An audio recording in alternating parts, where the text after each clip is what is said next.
고민하는 모든 이들을 위한 수학 콘서트 수다하게 오신 것을 환영합니다. 자녀들을 키우다 보면 아무래도 아이의 공부가 제일 많이 신경 쓰여요 하시는 분들이 많이 계시겠지만 사실 그 안에 더 많이 신경 쓰이는 것 한 가지가 있죠. 바로 친구 관계입니다. 어떤 친구를 만나느냐에 따라서 그 아이의 성적도 좌우가 되고요. 또 앞으로 인성도 좌우가 되고 무엇보다 우리가 가장 중요하다고 얘기하는 인맥이 바로 그 친구 관계에서부터 시작이 되는 거잖아요. 오늘 저희가 소개해드릴 바로 이 강연자는 여러분들께서 다 탐내실 내 아이의 친구 상대 1순위가 될 것 같습니다. 아마 기억하시는 분들도 많이 계실 텐데요. 공부의 신 강성태 대표님을 모시겠습니다. 큰 박수로 맞이해주세요. 어서 오세요. 네, 안녕하세요. 안녕하세요. 제가 처음에 소개를 해드릴 때 학부형들이 가장 탐내할 내 자녀의 친구 1순위라고 소개를 했어요. 네. 솔직히 말해서 본인이 나는 엄친아 맞습니다. 정말 그렇게 인기가 많았습니다. 어떤가요? 그랬다면 참 좋았을 텐데요. 저도 사실은 공부를 오늘 뭐 말씀 좀 드릴 테지만 공부를 참 처음부터 잘하지 못했어요. 특히 수학이 네. 저한테는 늘 정말 벽처럼 느껴졌습니다. 정말요? 네, 너무 힘들었어요. 그 얘기를 하려고요. 아니, 저는 글쎄 지금 뭐 그렇게, 저도 공부를 그렇게 좋아하진 않았어요. 뭐 이 정도까지는 기대한 대답이었어요. 네. 그런데 수학이 어려웠어요? 수학이 아마 정말 많은 시도를 했는데 정말 이거 죽었다 깨어나도 그 정도로? 방법이 참. 그런데도 불구하고 공신이 됐다는 거죠? 네, 제 나름대로 이제 방법을 찾게 되었죠. 오, 그렇군요. 여러분들 희망을 가지세요. 우리도 할 수 있습니다. 이 사람도 어려웠대요. 저는 되게 쉽게 공부했다라는 대답을 들을 줄 알았는데 정말 아니었다는 거예요? 네, 만약에 제가 진짜 그렇게 쉬었다면 이렇게 네. 공부법에 대해서 많이 고민을 하지도 않았을 거고요. 오늘 특히 도움되실 분들이 수학에 대한 거부감, 두려움, 나 머리가 나빠서 안 돼. 이런 생각을 하시는 분들께 분명히 희망을 드릴 수 있는 그런 공법이 될 겁니다. 근데 사실 공부의 신 해서 우리가 사실 공신 이렇게 얘기를 네네. 많이 했잖아요. 근데 저는 공부의 신, 공부를 잘하는 신 같은 존재여서 공부의 신이라고 생각했는데 이게 그 의미가 아니었다면서요. 네. 처음에 공신이 교육봉사 동아리였어요. 서울대학교에서 시작한. 이제 그 당시에 야학 같은 거 생각하시면 되거든요. 저돌치 네. 학생들 가르치는데 그때 이제 이름을 정할 때 이렇게 후배들이 공부를 신나게 하길 바란다. 줄여서 이제 공신으로 이렇게 시작했던 거죠. 그런데 우리는 그냥 TV 프로그램의 이름만 생각해서 공신이라고 생각을 했던 것 같아요. 네. 하지만 오늘 여러분들께서 들으실 얘기는 바로 이렇게 신나게 공부하면서 잘 또 할 수 있는 그런 방법을 가르쳐 주신다고 하니까 무엇보다 늘 항상 어려운 벽으로만 느껴졌던, 높은 벽으로만 느껴졌던 수학의 그 눈높이를 좀 낮춰주실 수 있다고 하니까 네. 정말 강연이 기대가 됩니다. 여러분도 그러세요? 네, 큰 박수로 강연 청해 듣도록 하겠습니다. 네, 감사합니다.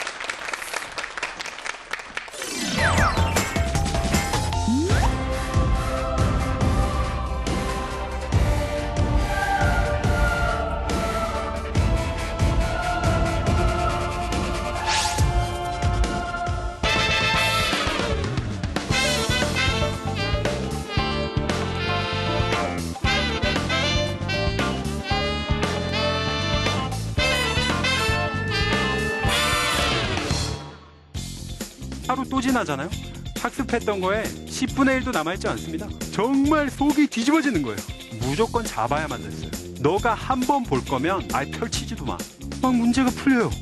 그 팁을 알려드리도록 할게요.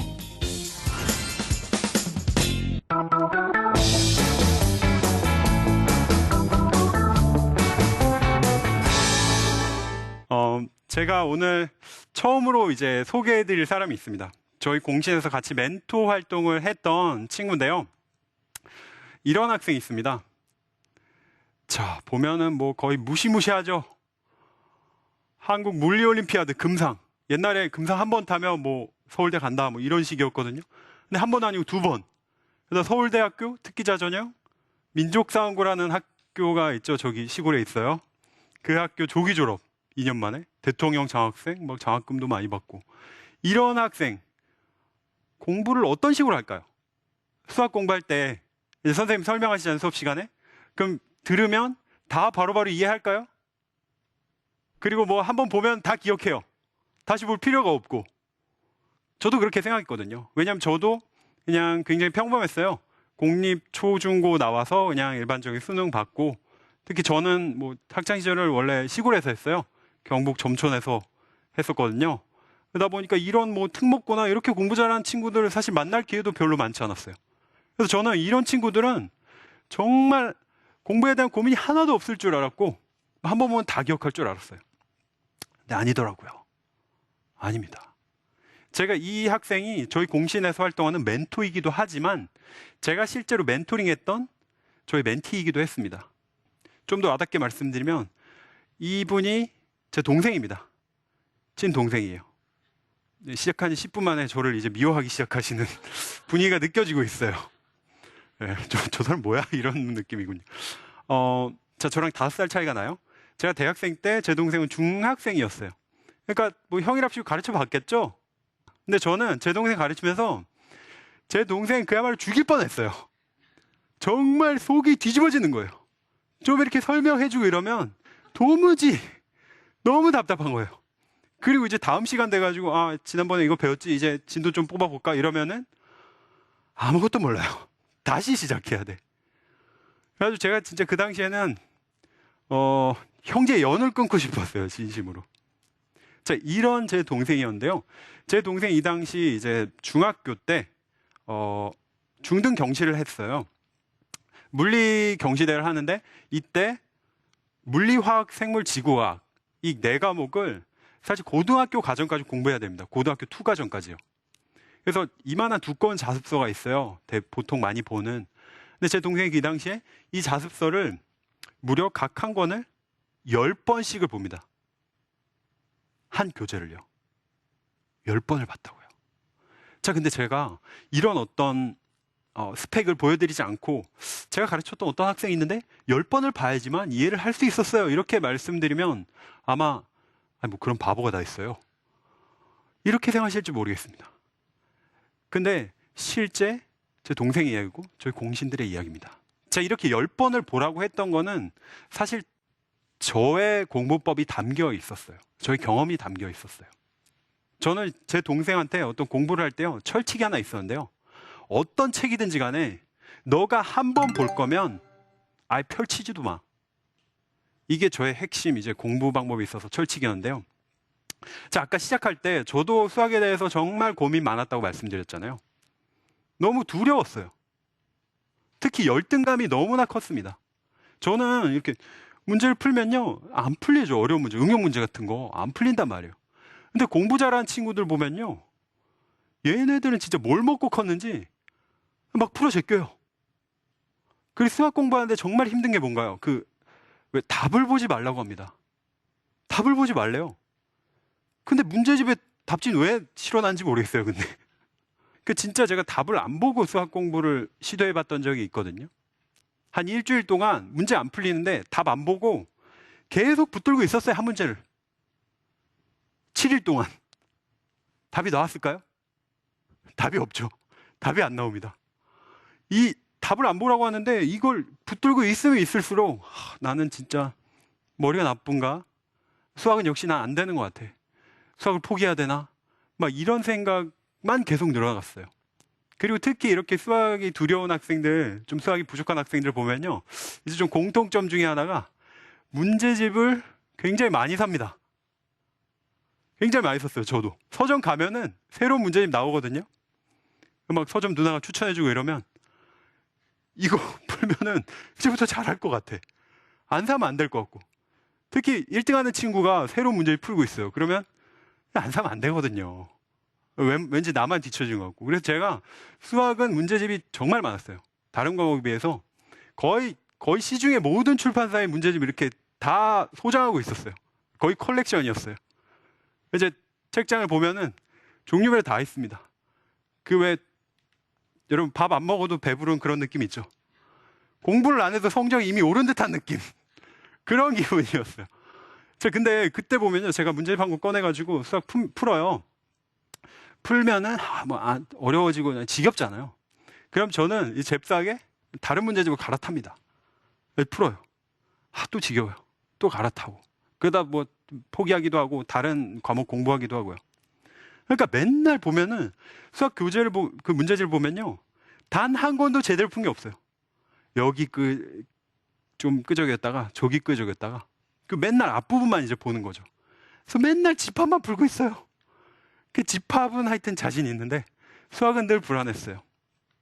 그래서 그 당시에 문제집이 얼마나 많이 했냐면 제가 그 당시 별명이 서점 아들이었습니다. 그 정도로 많았거든요. 근데 성적은 오히려 그와는 반대였어요. 제가 늘 수학에 대한 불안감이 있었어요. 시험 보기 전에도 내가 모르는 게 나올 것 같아. 손도 못 댈 것 같아. 이런 생각 늘 있었거든요. 근데 학년이 조금 올라가면서 이제 수학을 어떻게든 정복을 해야 되거든요. 왜 옛말에 이런 말이 있어요. 수포는 대포요. 영포는 인포라는 말이 있습니다. 무슨 말일까요? 수학을 포기한 자는 대학을 포기한 것이요. 영어를 포기한 자는 인생을 포기한 것이다. 이런 말이 있습니다. 정말 여러분들 수학을 포기하는 그 순간부터 전국에 갈 수 있는 대학이 진짜 한정되거든요. 수학을 저는 무조건 잡아야만 됐어요. 근데 방법이 없어요. 저는 그렇게 공부 잘하는 친구들처럼 막 엄청난 창의적 발상 이런 걸 못 하거든요. 얘네들은 진짜 저는 막 지구인이 아닐 거라는 생각마저 했어요. 얘는 외계에서 왔다. 왜 평화로운 지구에 왔는지 정말 이해가 안 될 정도로 그런 상상을 했다는 거죠. 제가 여러 가지 시도를 해봤지만 다 안 됐어요. 결국에 제가 막판에는 어떤 생각마저 갖게 됐냐면요. 방법이 없어. 난 뭐 수학적인 머리는 안 되나 보다. 그렇다면 할 수 있는 그 당시 유일한 방법은 시중에 나와 있는 모든 수학 문제들을 다 외워버려야겠다.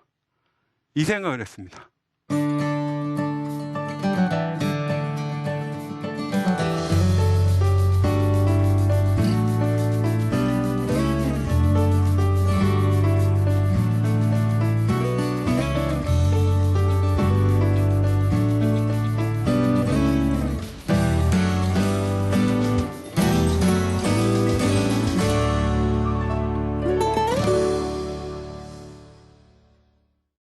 저는 그 정도로 수학이 있어서 절박했어요. 수학을 반드시 잡아야만 됐는데 뭐 방법이 없었죠. 외워서라도 해야겠다. 제가 첫 번째로 했던 게 뭐냐면 제가 수학 문제집이 이렇게 많았잖아요. 근데 그 중에 가장 얇은 문제집, 가장 만만한 문제집 한 권 골랐어요. 이게 한 번에 막 열 몇 권을 다 외울 수 없잖아요.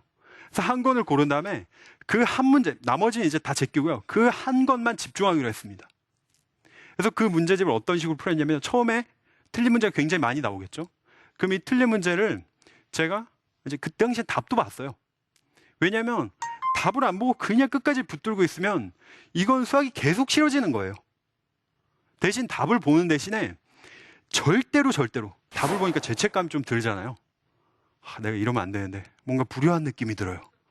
그래서 답을 보는 대신에 절대로 이 문제가 다시 나오면 절대로 틀지 않겠다. 이것이 저의 원칙이었어요. 그래서 이 문제를 갖다가 이제 풀이 과정을 거의 암기를 해버립니다. 엄청난 반복을 통해서요. 물론 이 수학 문제집 전체를 이제 맞추거나 내가 아는 문제를 제가 반복했던 건 아니에요. 틀린 문제만 고르고 골라가지고 제가 그 당시에는 문제집 한 권을 풀 때요. 맨 앞장에다가 바를 정자를 2개씩 썼어요. 무슨 뜻이죠? 맞습니다. 10번을 봤어요.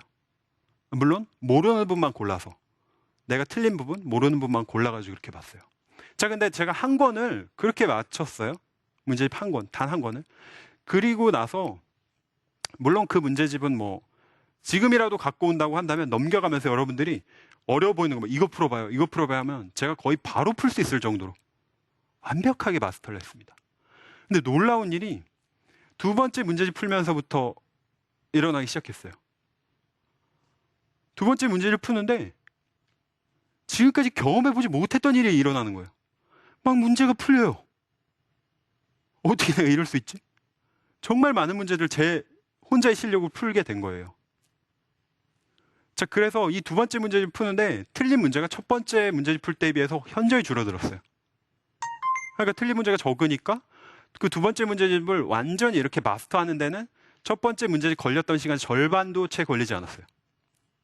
그렇게 될 수밖에 없는 게 사실 수학에 나오는 중요한 유형이나 개념들은 정해져 있습니다. 여러분 수학 문제집 펼쳐놓고 한번 비교해 보세요. A라는 문제집과 B라는 문제집에 나와 있는 그 문제들이 거의 비슷해요. 거의 숫자만 다릅니다. 그렇기 때문에 전 첫 번째 문제집을 마스터한 다음에 두 번째 문제집 순식간에 풀 수 있었고요. 세 번째 문제집은 더 빨리 풀 수 있었어요.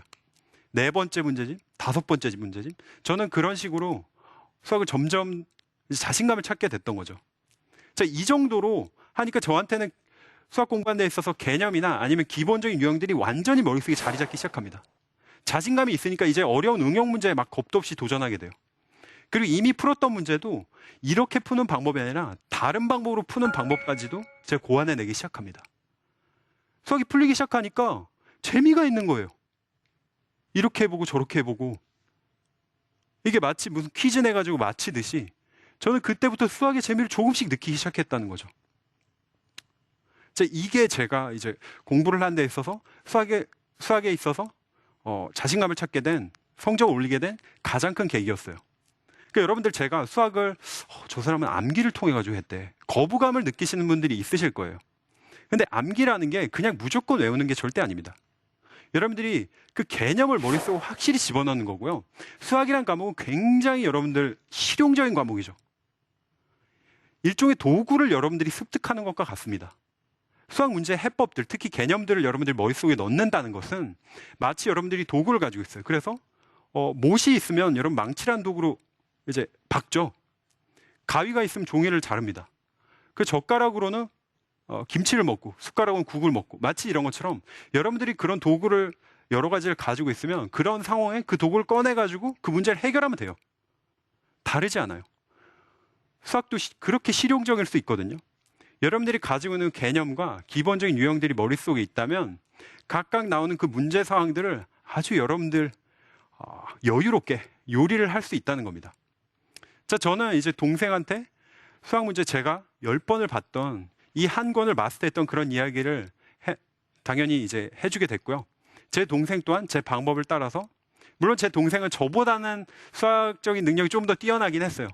하지만 만약에 제 동생이 그 동생의 머리만 믿고 그냥 놀면서 막 했다면 절대로 좋은 성과를 내지 않았을 거예요. 제가 여러분들께 드리고 싶은 말씀은 수학이라는 거 누구나 다 할 수 있는 실용적인 과목입니다. 지금이라도 늦지 않았어요. 여러분들이 수학하면 이거 어떡하지? 하지 마시고요. 제가 했던 것처럼 단 한 권이라도 좋습니다.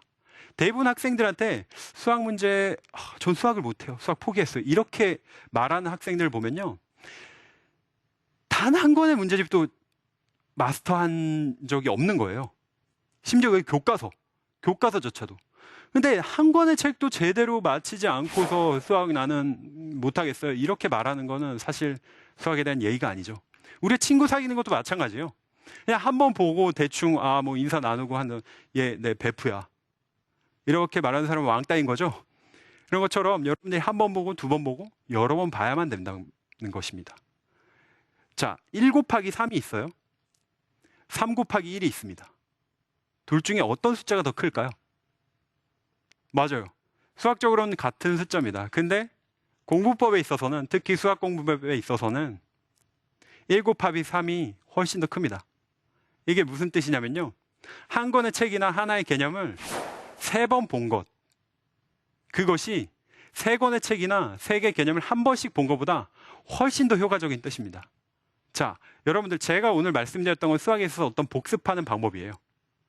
특히 여러분들 부담 너무 갖지 마시고요. 지금 당장 교재를 꺼내신 다음에 한 권을 정하세요. 이거 한 권만큼은 내가 정말 마스터해보겠다. 그리고 여러분들 틀린 문제들을 한번 모으신 다음에 그걸 여러분들 반복해서 완전히 내 것을 한번 만들어 보십시오. 그 성취감을 시작으로 여러분들의 수학 성적이 반드시 받게 될 거라고 저는 확신합니다. 감사합니다.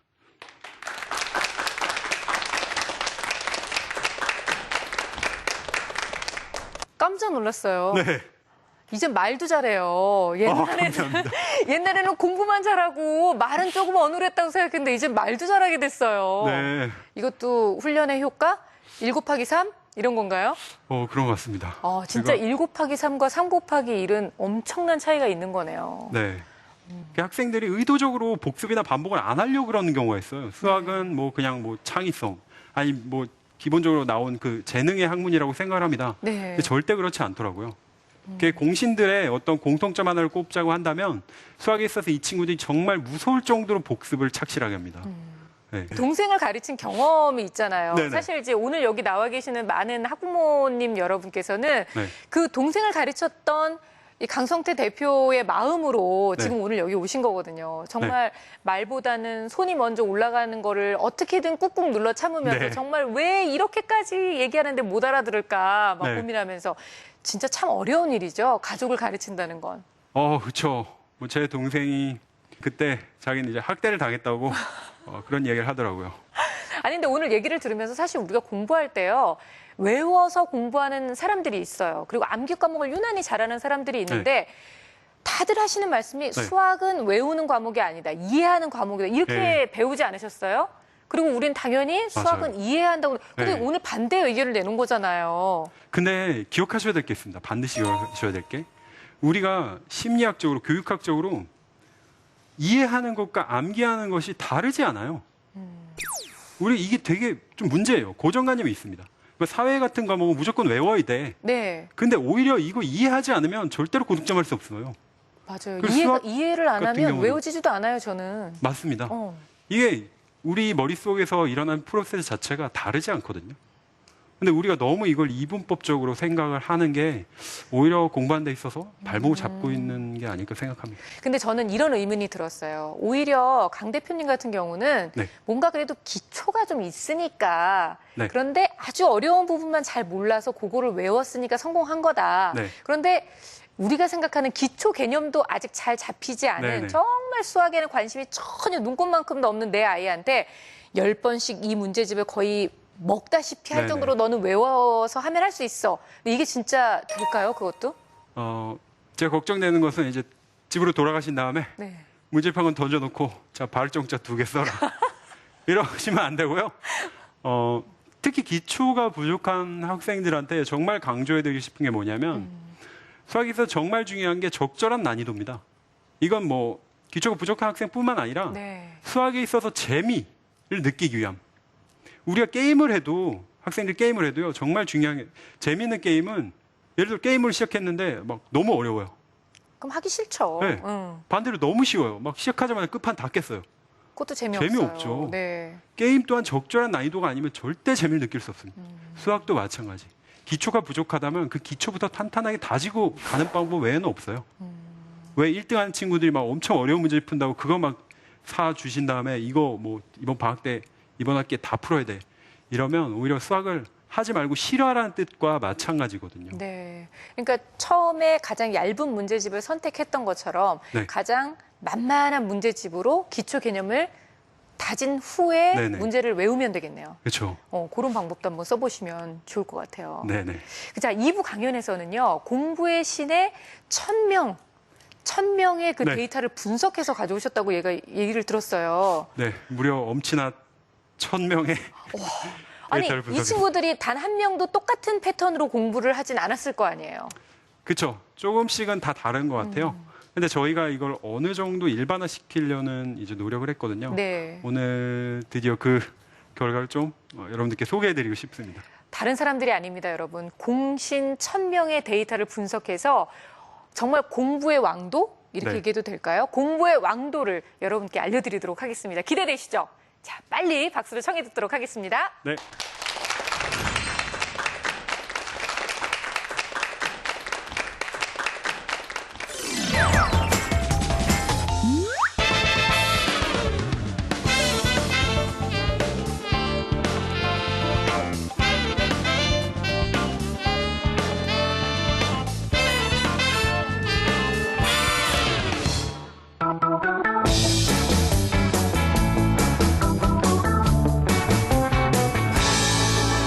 저 공신을 하면서 되게 좀 불만이 있었습니다. 이 친구들 한 명 한 명이 정말 공부를 너무 잘해요. 그렇죠. 처음에 서울대학교 동아리 시작했으니까 다들 공부를 잘했겠죠. 근데 그게 참 불만이었어요. 왜냐하면 이 학생이 공부를 잘했던 이 스토리는 한 명의 사례일 뿐이죠. 일반화 시킬 수 없었습니다. 특히 제 이제 전공이 이공계다 보니까 이건 마치 실험을 했을 때 하나의 데이터일 뿐이에요. 그래서 모든 학생들에 적용되는 어떤 공부에 있어서 본질이나 원리를 찾고 싶었어요. 그래서 저희가 공신 멘토들이 들어올 때마다 한 120가지의 질문을 무조건 작성하게끔 했습니다. 학생들이 가장 궁금해하는 거에 대해서요. 그래서 저희가 1000명의 데이터를 모았고 그걸 분석했어요. 그 중에서 특히 가장 학생들이 무서워하는 그 수학에 있어서 제가 그 결과를 보여드리려고 합니다. 질문이 뭐였냐면요. 공신들이 수학을 잘하게 된 데 있어서 수학 100점 받고 뭐 1등급을 받고 올림피아드 금상을 받고 국가대표 선발돼가지고 나가고 이렇게 된 데 있어서 단 하나의 비결을 골라달라. 뭐에 집중을 하면 되겠느냐? 우리 멘티들이. 이 질문이었는데요. 그 결과를 한번 보도록 하겠습니다. 자, 1위를 볼게요. 1위가 개념의 확실한 이해와 숙지. 개념. 개념이 뭐죠? 우리 일상생활에도 쓰잖아요. 개념 없다. 언제 쓰나요? 일상생활에는 뭐 이제 인간 기본적인 예의가 없거나 막 이러면 개념 없다고 하죠. 수학도 마찬가지예요. 우리가 시험을 이제 시험지를 보면은 문제들로 구성되어 있죠. 개념은 말 그대로 그 문제를 풀기 위한 기본 과정입니다. 그 전 단계죠. 정의부터 해서 그 정의는 약속이죠. 규칙이에요. 거기서부터 이제 유도 과정을 통해서 공식이라는 게 나와요. 이 공식을 아주 대표적인 유형의 문제에 적용시켜서 이제 풀어나가는 그 과정까지 기본 문제 예제까지 해가지고 우리가 개념이라고 합니다. 학생들이 보통 개념 공부와 문제풀이 공부를 나눠서 생각을 합니다. 자, 근데 1위가 31.8%라는 이야기는 1000명 중에 300명 이상이 수학 공부를 하는데 나는 개념에 집중했다는 뜻이에요. 근데 대부분의 학생들이 이렇게 답을 하지 않습니다. 수학 공부하는 데 있어서 가장 중요하고 지금 신경 쓰고 있는 게 뭐냐고 묻잖아요. 그럼 당연히 문제풀이라고 말합니다. 문제를 많이 풀어야 수학을 잘한다. 우리 선생님들도 그런 말씀 하시잖아요. 근데 공신들은 반대. 오히려 개념이 핵심이라고, 비결이라고 이야기를 한 겁니다. 자, 근데 많은 학생들이 우리 이제 자녀분들 수학 공부를 하는 데 있어서 개념 공부를 정말 충실하게 할까요? 아쉽게도 그러지 않아요. 정말 형편없습니다. 보통 어떤 식으로 수학 이제 공부를 하냐? 선생님이 이제 설명 들으면 대충 이해해요. 그 다음에 바로 문제풀이 들어갑니다. 문제를 계속 풀어요. 응용 문제 만나면 그게 풀릴까요? 저도 못 풉니다. 그렇게 되면요. 자, 우리 학생들이 문제 푸는 거에 정말 목숨 걸거든요. 학년이 올라가면 올라갈수록 수학에 있어서 문제집을 가지고 하는 공부 시간이 엄청나게 늘어납니다. 특히 나중에 고등학생 되고 막판에 이제 수험 생활, 수능을 본다거나 하잖아요. 그럼 하루 종일 문제만 풀어요. 제가 오히려 개념이 중요한 이유를 우리가 문제집을 가져가는 공부, 문제풀이 공부를 통해서 설명을 좀 드려볼게요. 제가 예를 들어 문제집 한 권 샀어요. 근데 제가 그 문제집을 다 풀었어요. 아직 채점까지는 하지 않았습니다. 그럼 제가 공부를 한 건가요? 공부라는 게 뭐예요? 내가 모르는 걸 새롭게 알아나가는 과정이 공부죠. 내 지식으로 만드는 거예요. 근데 문제집을 사서 문제집을 다 풀었어요. 채점하기 전까지 여기는 달라진 게 하나도 없죠. 새롭게 알게 된 지식이 전혀 없단 말이에요. 자, 그럼 채점까지만 했어요. 달라진 게 있나요? 없죠. 아니, 채점까지만 했으면 내가 진짜 오지게 많이 틀렸구나. 이 정도는 알겠지만 새롭게 내가 알게 된 내용이 없단 말이에요. 자, 그러면 학생들이 소위 말하는 이제 답 맞춰 본다고 하죠. 이제 답을 어떻게 이제 틀린 문제 나왔으니까 답을 한 번쯤 보고 알게 됐어요. 뭐 선생님께 질문을 하든 아니면 뭐 책을 보든 아니면 고민해가지고 알게 됐어요. 자, 그러면 이제 이걸 가지고 문제를 가지고 공부를 한 걸까요? 한 거라고 볼 수 있겠죠. 아, 이 문제 이렇게 풀어야 되는데 틀렸구나. 그 풀이법을 뭐 알거나 한 거잖아요. 근데 여러분들 명심하셔야 될 게 뭐냐면요. 한 번 본 건요. 너무 빨리 잊혀져서 이건 안 본 겁니다. 안 본 거예요. 우리가 실제로 학습을 하는 데 있어서 수업을 듣거나 공부를 하잖아요. 그럼 하루 지나면 몇 프로 정도 남아 있을까요? 실제 수업 환경에서 실험을 했을 때 약 46%가 잊혀집니다. 절반 정도 남아요. 근데 하루 또 지나잖아요. 그럼 또 대략 절반 정도 또 잊혀지죠. 우리가 사흘 지나잖아요. 학습했던 거에 10분의 1도 남아있지 않습니다. 금방 사라져요. 그래서 제가 1부부터 해서 수학 또한 복습이 공부에 있어서 핵심이라고 그렇게 강조를 드렸던 거예요. 자, 그러니까 지금 문제집 푸는 과정을 제가 단계별로 쪼개가지고 봤어요. 여기까지 한 게 공부예요? 직접 여쭤봤더니 아니라고 해주셨고, 이제 채점한 거 여기까지 공부입니까? 아니라고 해주셨고, 틀린 거 한 번 본 것까지 여기까지는 사실상 공부라고 할 수가 없습니다. 다시 또 틀리거든요. 특히 틀렸던 문제는 한 번 본 거 다시 틀릴 수밖에 없어요. 제가 지금 정말 중요한 내용을 말씀드리고 있거든요. 대한민국 학생들이 문제집을 가지고 정말 많은 시간 공부한단 말이에요. 근데 이게 효과적으로 공부하느냐? 절대 그렇지 않습니다. 이게 일반 학생과 공신 멘토들의 수학 공부에 있어서 엄청난 차이점인데요. 자, 보세요. 일반 학생들은 문제집을 한 권 사서 풀고 채점하고 답 맞춰보고 여기까지 해놓고 수학 공부 끝났다고 합니다. 문제집 한 권 다 풀었어요. 근데 여러분들이 직접 대답해 주셨죠. 여기까지는 공부한 게 아니라고요. 공신들이 이 기본적인 진리를 알고 있습니다. 이들은 문제집을 가지고 어떤 식으로 공부하냐면 틀린 문제가 나오잖아요. 그럼 여기서부터 공부가 시작되는 거예요. 반드시 이 틀린 문제에 해당되는 개념을 개념서 기본서로 다시 돌아가서요. 그 개념을 정의부터 유도 과정, 공식까지 그 과정을 전부 한 3번 정도를 씁니다. 보통. 그래서 남한테 이 개념을 설명할 수 있을 정도로 확실하게 개념을 머릿속에 넣고요. 그 다음에 이 문제를 다시 풀어봐요. 틀렸던 문제를. 그럼 맞출 수도 있어요. 근데 또 못 풀 수도 있습니다. 못 풀면은 이것 또한 3번에서 5번 정도 다시 시도를 해봐요. 그래도 안 풀리면 공신들도 놀라운 사실은 답을 봐요. 계속 그 죽자사자 붙들고 있는 게 아니라 답을 보면 어떤 생각이 들겠어요? 아, 이건데. 개념까지 보고 나면 몇 번 풀어봤는데 이걸 몰랐구나 하면서 일단 머릿속에 각인이 되고요. 여기서 또 끝나지 않아요. 이 틀렸던 문제를 보통 우리 오답 노트라고 표현을 하는데요. 그 오답을 따로 모아가지고 몇 번을 반복해서 봅니다. 그러니까 공신들은 문제집 한 거 풀 때 그냥 풀고 채점하고 여기에 중점을 두지 않습니다. 절대로.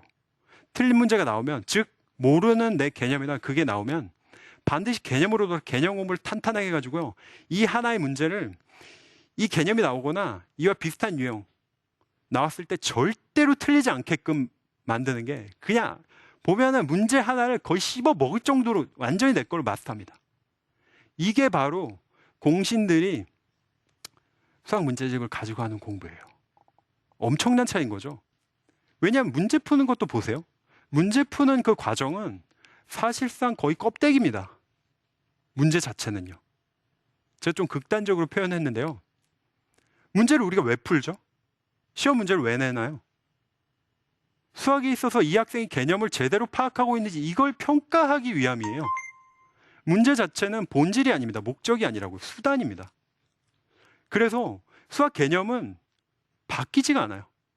제가 수학 공부했을 때 그 개념과 지금 이제 학생 여러분들이 공부하고 있는 그 수학 개념이랑 다르지 않고 심지어 학부모님들이 공부하셨을 때 그 수학 개념이 지금이랑도 다르지 않습니다. 하지만 문제 유형이나 스타일은 늘 바뀌었어요. 보통 뭐 수능 시험에서도 70에서 80%가 기존 유형이 나오고요. 20에서 30%가 신유형이 나옵니다. 근데 이 개념을 탄탄하게 알고 있는 학생들은 신유형이 나와도 그렇게 두려워하지 않습니다. 자, 그래서 제가 어떤 식으로 개념을 탄탄하게 다질 수 있었는지 그 팁을 알려드리도록 할게요. 어떻게 보면 되게 간단합니다.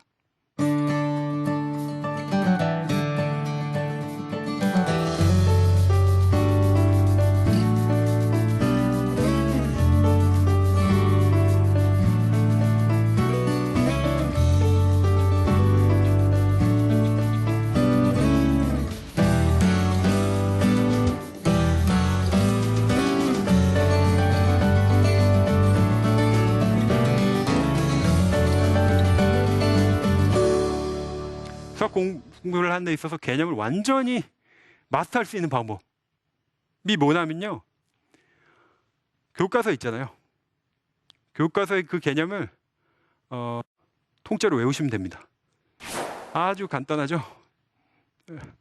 저에 대한 원망의 표정이 또 고개를 많이 끄덕이 주시는 분도 계시고 근데 어렵지 않아요. 여기 계신 모든 분들이 하실 수 있습니다. 첫 번째 스텝이 뭐냐면요. 저는 수학뿐만 아니라 모든 과목이 사실 다 마찬가지였는데요. 언제나 저는 목차를 외워요. 수학 교과서의 목차가 몇 쪽이나 될까요? 2페이지. 정확합니다. 보통 2페이지예요. 훌륭한 학생입니다. 2페이지. 왜냐면 학생들이 목차 거의 안 보거든요. 막 교과서에 낙서하고 뭐 표지 다 찢겨지고 하다 보면 차례 어디 갔는지, 목차 어디 갔는지도 없어요. 보통 이런데 단 2페이지밖에 안 돼요. 거기에 이제 단원별로 쭉 나열이 되어 있죠. 저는 이 목차를 소단원까지, 그러니까 그 목차 페이지에 나오는 것뿐만 아니라 이제 본문을 보면 소단원까지 또 있거든요. 그걸 더 추가해가지고요, 저만의 목차, 더 촘촘한 목차를 만들었어요. 그리고 그거를 2페이지밖에 안 되니까 사실 우리가 공부했던 교과서이기 때문에 금방 머릿속에 넣을 수 있습니다. 이 체계를 알 수 있다고요. 목차를 통해서. 그리고 이 수학 개념이 어떤 식으로 점차 발전되는지를 알 수 있어요. 이게 뭐 쉽게 뭐 1차 함수 나오면 2차 함수, 3차 함수 뭐 이런 식으로 점점 발전되는 거. 수학도 스토리가 있어요. 굉장히 중요합니다. 그리고 정말 중요한 게 뭐냐면 우리 학생들이 시험을 보거나 할 때 보면은 되게 어려워하는 게, 문제를 딱 보는 순간 이게 어떤 개념에 해당되는 문제인지를 몰라요. 왜냐면 범위가 너무나 많거든요. 사실 이 문제가 어떤 개념에 해당되는 문제지만 알아도 절반은 풀린 거나 다름없거든요. 근데 왜 내가 공부했던 게 시험 볼 때는 생각이 안 날까? 가장 큰 이유는 우리가 공부했던 내용이 머릿속에서 그야말로 뒤죽박죽 돼서 그렇습니다. 우리가 학습했던 내용, 우리의 두뇌는 굉장히 용량이 엄청나요. 거의 대부분의 것들이 보고 들은 게 다 저장되어 있는데, 문제는 뭐냐면 이 많은 정보를 우리가 제때 끄집어내질 못할 뿐이거든요. 너무 섞여 있어서. 목차를 외움으로써 머릿속에 칸막이 이렇게 나눠놓는 것과 다름없습니다. 섞이지 않는 거예요. 이 틀에다가 이제 지식을 채워넣는 이런 느낌인 거죠. 목차를 보면 전체적인 이 흐름을, 학생들 대부분 개념 하나만 보거나 문제 하나만 보면은 그냥 나무 한 그루를 본다고 친다면, 이 목차를 통해서 전체적인 숲을 이제 조망할 수가 있는 거예요. 그 정 안 되면 문제가 안 풀리잖아요. 그럼 저는 목차를 처음부터 끝까지 한번 스캔을 합니다. 그럼 이 문제, 이 단원에 해당하는 문제인 것 같은데 이게 하나쯤은 걸리거든요. 그래서 문제를 풀리기도 하고 그래요. 그래서 목차를 저는 늘 집어넣었어요. 늘 가지고 다녔고요. 공부하다가도 이게 전체 내용에서 어떤 위치를 차지하는지 확인하면서 공부했습니다. 자, 두 번째는 뭐냐면요, 전 주로 이제 시간이 확보되는 주말에 이런 식으로 공부를 많이 했는데요, 목차를 쫙 놓고 그 목차 소단원 명까지 적혀 있잖아요. 그 이름을 보면은 거기에 해당하는 개념이 떠오르겠죠. 무슨 함수에 뭐 어떤 거에 대해서 이제 소단원 명이 되어 있어요. 그럼 거기에 해당하는 공식이나 개념이 어느 정도는 생각이 납니다. 그걸 단서로 해서. 그럼 저는 제가 만들어 놓은 이 목차를 가지고 거기에서 실제 개념을 안 보고 쓰는 연습을 했어요. 이 두 가지 스텝으로 여러분들은 교과서에 있는 개념을 완전히 여러분들 머릿속에 집어넣을 수 있습니다. 보세요. 목차를 이제 알고 있으니까 그 틀이 머릿속에 담겨 있겠죠. 그리고 그 머릿속에 들어있는 그 목차를 통해서 거기에 해당하는 개념을 또 끄집어낼 수 있잖아요. 그러면 교과서의 내용을 제가 이제 개념을 그냥 조사 하나 안 틀리고 토시 하나 안 틀리게 다 그냥 달달 외웠다는 뜻이 아니에요. 다른 사람한테 설명할 수 있고 안 보고 쓸 수 있을 정도가 됐다는 거죠. 공신들이 개념을 얼마나 충실하게 공부하냐면요, 제가 오늘 만약에 공신 멘토 한 명을 데려온 다음에 이 무대에 세워요. 그럼 이 친구들이 수학 뭐 중학교 과정, 고등학교 과정 그 개념을요, 1단원부터 칠판 하나 있으면요, 1단원부터 끝단원까지 개념을 설명할 수 있습니다. 공식 유도 과정까지 다 설명할 수 있다고요. 이게 공신들이에요. 책 없이도 그냥 빈손으로 와가지고 그 정도로 머릿속에 개념이 탄탄하게 잡혀 있는 겁니다. 실제로 이 정도로 개념이 나한테 완전히 이제 내 것이 되어 있잖아요. 어떤 생각이 드냐면요, 시험 보러 갈 때 이런 생각, 저도 실제로 이런 생각이 들었거든요. 내 아는 데서 다 나오겠지. 근데 생각해 보세요. 내가 개념을 다 설명할 수 있고 거기 범위에 해당되는 것들을 완전히 남한테 설명까지 할 수 있을 정도라고 한다면 그 중에서 다 나오는 거예요. 문제가 뭐 어렵게 나와봤자 뭐 결국 그 개념에서 나오는 거거든요. 쫄지 않을 수 있었어요. 그래서 제가 이 개념 공부 탄탄하게 되니까 어려운 문제가 나와도 일단 긴장을 안 해요. 근데 수학에 좀 자신 없어 하는 학생들 보면 공통점이 뭐냐면 문제 풀다가 딱 안 풀려요. 맙소사, 이럴 수가. 안 풀리기 시작했어. 특히 마음이 여린 여학생들 보면요. 한번 안 풀리기 시작하면 이제 소위 말렸다고 하죠. 이것 찔끔 저것 찔끔 막 풀다가 결국 시간이 다 가게 되고, 여유롭게 풀면은 다 풀 수 있는 문제를 수학 시간에 이제 막 쫓기다 보니까, 그리고 막 긴장 너무 하다 보니까 제 실력을 발휘하지 못하는 경우가 너무나 많습니다. 근데 개념이 이 정도로 탄탄하게 되면요, 수학에 대한 두려움이 사라집니다. 그런 여유로부터 여러분들이 창의적인 발상마저 나오거든요. 여러분들이 머릿속에 있는 그 수학 개념을 바탕으로 해서 지금까지 접근하지 못했던 그런 문제에 대한 해법들이 속속들이 나올 수가 있게 되는 겁니다. 그래서 제가 오늘 여러분들께 조금은 특히 이제 수학에 있어서 자신감이 없거나 아니면 막 열등감에 이제 빠져 있는 그런 후배들을 위한 좀 수학에 있어서 접근 방법, 실제로 제가 썼던 방법이고 또 공신들에게 있어서 수학 공부를 하는 데 있어서 뭐에 가장 집중을 했는지 설명을 좀 드렸습니다. 한마디로 공신들은요, 단 하나의 개념을 공부해도, 단 한 문제를 풀어도 개념, 기본부터 탄탄하게 다지고 간다는 겁니다. 우리 학생들이 문제를 많이 풀려고 굉장히 노력을 많이 합니다. 근데 그 문제만 드립다 많이 푼다는 거는 결코 효과적인 방법은 될 수가 없거든요. 결국 기본 개념을 탄탄하게 해야 된다는 것이고, 그리고 또한 문제를 많이 푼다는 거는 사실 그런데 목숨을 건 이유는 부모님의 탓도 있습니다. 왜냐하면 학생들이 문제를 많이 풀고 한 권을 다 맞췄다 그러면은 굉장히 기특하잖아요. 막 맛있는 거 아침부터 막 고기 반찬이 나오고 막 이러는 거예요. 근데 개념 공부는 티가 안 나거든요. 그러니까 이 자녀분들이 문제만 많이 풀면 잘하는 거구나. 그 주변에서 문제 많이 푼다고 하니까 제대로 내 실력으로 만들지도 않으면서 그냥 문제 푸는 개수만 늘려나가는 겁니다. 그러니까 나름대로 공부를 열심히 한다고 하는데 성적이 안 오른다는 이런 고민들이 이제 학생들이 다들 가지고 있는 그런 고민입니다. 여러분들 수학에 있어서 쫄지 마세요. 두려워하실 필요 없습니다. 여러분들의 노력만 가지고도 너무 조급함을 갖지 마시고 오늘 당장 돌아가셔가지고 한 문제라도 아니면 한 문제집이라도 하나의 개념이라도 이거 하나만큼 내가 잡고 한번 가보겠다 라고 생각해 보시고 그 개념을 잡은 다음에 그 개념을 바탕으로 문제 하나를 맞추는 그런 기적을 한번 경험해 보십시오. 그런 식으로 차근차근 하다 보신다고 한다면 여러분들 누구나 수학의 신이 되실 거라고 저는 확신합니다. 여러분들 할 수 있습니다. 감사합니다.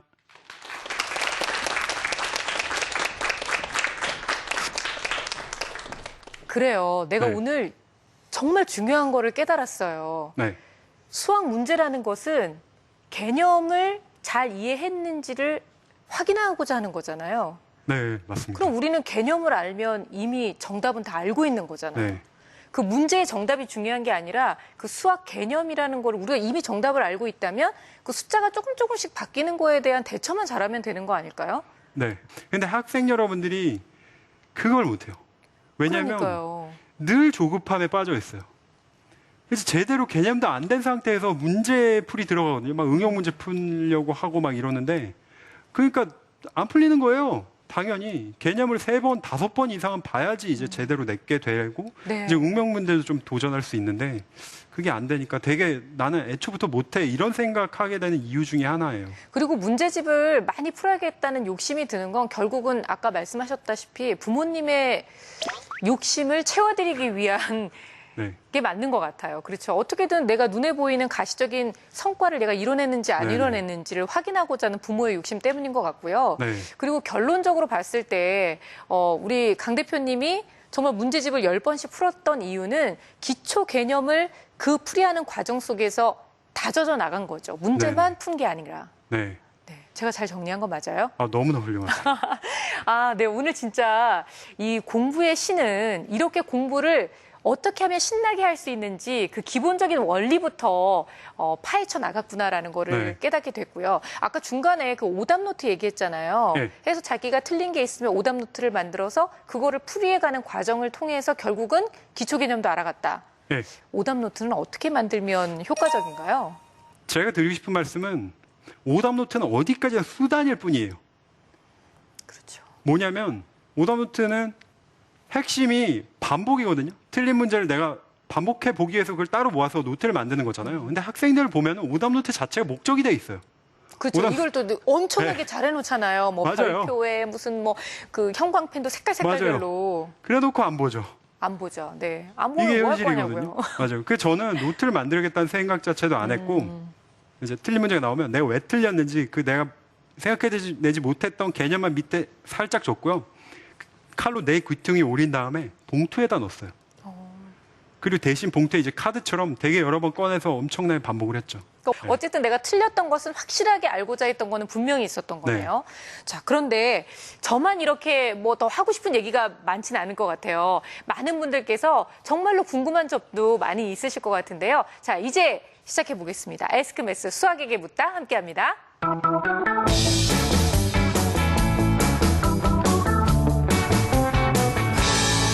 자, 오늘도 역시 첫 번째 질문은요. 길거리에 나가서 많은 학생들의 질문을 받아봤는데 그중에 한 질문을 또 받아보도록 하죠. 저는 시험을 볼 때 긴장을 해서 단순 계산 같은 문제를 많이 틀릴 때가 있는데 그런 습관에 대해서 조언을 해주실 수 있는 게 있는지 궁금합니다. 자, 요런 경우가 정말 답답한 네. 경우죠. 과정도 그렇죠. 다 맞았어요. 과정이 맞았다는 건 개념은 네, 알고 네, 네. 있는데 꼭 마지막에 가서 틀려요. 뭐 더하기를 빼기로 바꾼다든지 뭐 이런 거죠. 네. 부모님 입장에서 정말 답답하거든요. 아 정말 속이 뒤집어지죠. 네. 이런 경우에는 어떻게 이 실수를 좀 만회할 수 있을까요? 네. 그런 말이 있습니다. 측정되지 못한 것은 관리될 수 없다. 그래서 공신들이 실수 노트라는 걸 만들어요. 이게 뭐냐면 실수한 것들만 다 모아요. 그래서 그걸 패턴별로 따로 나눠서 분류를 합니다. 네. 이제 계산 실수도 있을 거고요. 아니 문제를 잘못 읽은 것도 있을 수 있어요. 아니면 시험 볼 때 시간 안배를 못하거나 뭐 다른 여러 가지 이유가 있겠죠. 그래서 이 틀린 문제를 이렇게 분류를 한 다음에 실수했던 거, 계산 문제 이런 것들을 정확하게 어떤 지점에서 실수를 한지를 이제 이제 모아놓고 네. 그걸 반복해서 봅니다. 그리고 중요한 건요, 이렇게 모아놓은 실수 노트를 언제 보냐면요, 시험 보기 바로 직전에. 쉬는 쉬는 시간. 시간에. 네. 네. 그때 이제 공부를 안 한 친구는 그때 막 이만큼 책 쌓아놓고 막 엄청나게 공부하고 그러잖아요. 솔직히 신공을 보여줘야죠. 그 시간이 얼마나 중요한데요. 근데 공신들은 그때 이 실수 노트를 펼쳐놓고 봐요. 이때 내가 그때 이 시험 볼 때 이 실수했구나. 바보. 이런 생각을 갖고 시험 보잖아요. 절대 똑같은 실수를 그렇죠. 할 수 없어요. 이렇게 오답 노트에 이어서 실수 노트까지 만들어서 내가 늘 항상 하는 내 패턴화되어 있는 실수를 막아보는 거, 네. 이것도 참 좋은 방법인 것 같네요. 자, 이번에는 저희 수다 홈페이지를 통해서 올려주신 질문인데요. 아이디 ALSDK0124님의 질문입니다. 새학기만 되면 마음을 다잡고 열심히 하지만 곧 작심삼일이 됩니다. 작심삼일이 되지 않게 전략적으로 공부할 수 있는 방법은 뭐가 있을까요? 라고 물어보셨거든요. 근데 사실 이 질문 받고 저는 이런 생각을 했어요. 많은 학생들이 공부의 방법보다는 내가 의지가 너무 없어서 나는 안 네네. 돼. 이런 얘기를 많이 하는데 제가 이렇게 나이가 들면서 보니까 결국 공부도 방법의 문제가 아니었나 네. 싶기도 하거든요. 네. 그래서 그 비슷한 고민들을 공신들도 정말 많이 했거든요. 네. 오죽하면 막 작심삼일도 뭐 100번을 하면 뭐 그러네요, 300일이라고 이런 식으로 말하는 1년이에요, 공신도 1년. 있고. 네. 근데 쉽게 이제 적용할 수 있는 건 뭐냐면요. 여러분들이 계획을 짜거나 어떤 목표를 이제 세우잖아요. 그러면 절대로 그걸 여러분들 혼자 갖고 계지 마세요. 혼자만 간직하고 있는 것이 아니라 다른 친구들이나 부모님이나 뭐 이렇게 같이 공유를 하셔야 된다는 겁니다. 저도 그렇거든요. 저도 올해 뭐 이런 계획들을 쭉 세우죠. 근데 그걸 지키겠다고 한 다음에 3일 지나면 잊어버려요. 그렇죠. 네. 맞아요. 왜냐하면 나와의 약속이기 때문에 그래요. 나와의 약속은 내가 그냥 어겨버리면 누가 뭐라고 하겠습니까? 그냥 안 해도 뭐 해피하거든요. 사는데 지장 없어요. 그래서 공신들은 그걸 알기 때문에 일종의 자기 제어 장치를 만들어요. 네. 그러니까 친구들 모아서 뭐 시합을 한다거나 아니면 내기를 하기도 해요. 내 이만큼 못하면 내가 뭐 몇만 원 빵 막 걸어놓고 이제 못 지킨 사람이 막 그 다 쏘기로 한다거나 네. 이런 식으로 할 수밖에 없게끔 자기를 만들어요. 공신들도 의지가 이게 한정적이라는 걸 알거든요. 의지가 끝까지 가지 않다는 그렇죠. 걸 압니다. 그래서 그런 어떤 장치들을 만들고 목표를 공유한다는 거. 네. 네. 공부도 뭐 금연이나 우리 뭐 이렇게 다이어트랑 다 똑같은 것 같아요. 뭔가 네. 공약을 걸어놓고 모든 사람과의 약속을 만들어버리면 네. 훨씬 더 이행하기가 조금은 동기부여가 된다는 말씀이신 그렇죠. 거죠. 조금이라도 낫죠. 네. 아무래도. 와, 벌써 이제 끝날 시간이 다 돼서 저 너무 아쉬운데 네. 꼭 이 질문은 하고 가고 싶어요. 네. 많은 우리 학생들이 모두 정말 강 대표님처럼 공부의 신이 되고 싶어요. 네. 그리고 그냥 우리가 이해했던 공부의 신이 아닌 신나게 공부하는 방법도 네. 알고 싶어요. 그런 학생들에게 앞으로 어떻게 하면 좋겠다라는 조언의 말씀 네. 마지막으로 부탁드립니다. 그 생텍쥐베리가 이런 말을 했다고 하죠. 멋진 배를 만들려고 한다면 목수들한테 뭐 일을 나눠주고 너는 나무 자르고 이렇게 시키지 말고 저 드넓고 푸른 저 대양 바다에 대한 어떤 동경심을 키워줘라 이런 이야기를 했죠. 공부도 마찬가지입니다. 이게 공부를 너는 뭐 잘 열심히 하면 뭐 굉장히 뭐 잘 할 수 있고 뭐 여러 가지 것들을 이해시키려고 많이 하시거든요. 근데 저희가 저소득층 학생들 특히 뭐 공부 동기가 없거나 이런 학생을 정말 많이 만나는데 아이들은 그런 합리적이나 이성이 움직이지 않습니다. 감성적인 거. 특히 저희가 추천드리는 건 뭐냐면 봉사활동이에요. 봉사활동을 그냥 가는 게 아니라 정말 어려움에 처하신 분들, 네. 장애인이나 아니면 할머니, 할아버지, 아이들이 또 착하거든요. 그러면 이렇게 어려운 분들 도움으로써 나는 내 사지 멀쩡하고 이렇게 편한데. 공부를 할 수 있다는 것 자체가 정말 행운이구나. 그 이분들을 돕기 위해서 나 정말 열심히 해야겠구나. 이런 마음의 움직임이 분명히 있거든요. 오히려 이런 식의 접근을 하시는 게 자녀분들에게는 여러모로 큰 도움이 될 거라고 저는 생각합니다. 네. 어떻게 보면 인생에서 좀 인성적인 부분부터 채워가는 공부가 훨씬 더 중요할 수도 있다. 네. 라는 그런 깨달음을 다시 네네. 한번 또 얻게 되네요. 오늘 정말 너무 좋은 강연 해주신 우리 강성태 대표한테 다시 한번 큰 박수 보내주세요. 감사합니다. 네, 감사합니다. 고맙습니다. 감사합니다.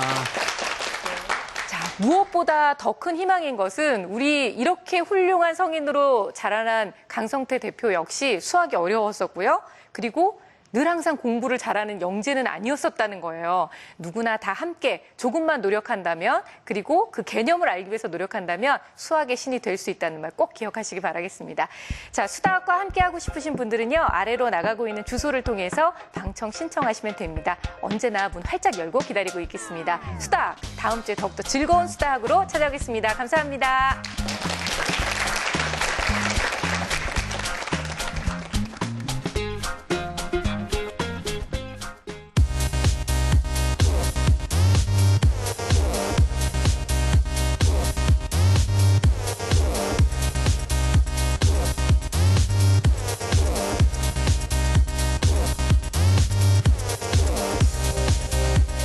답답하거든요.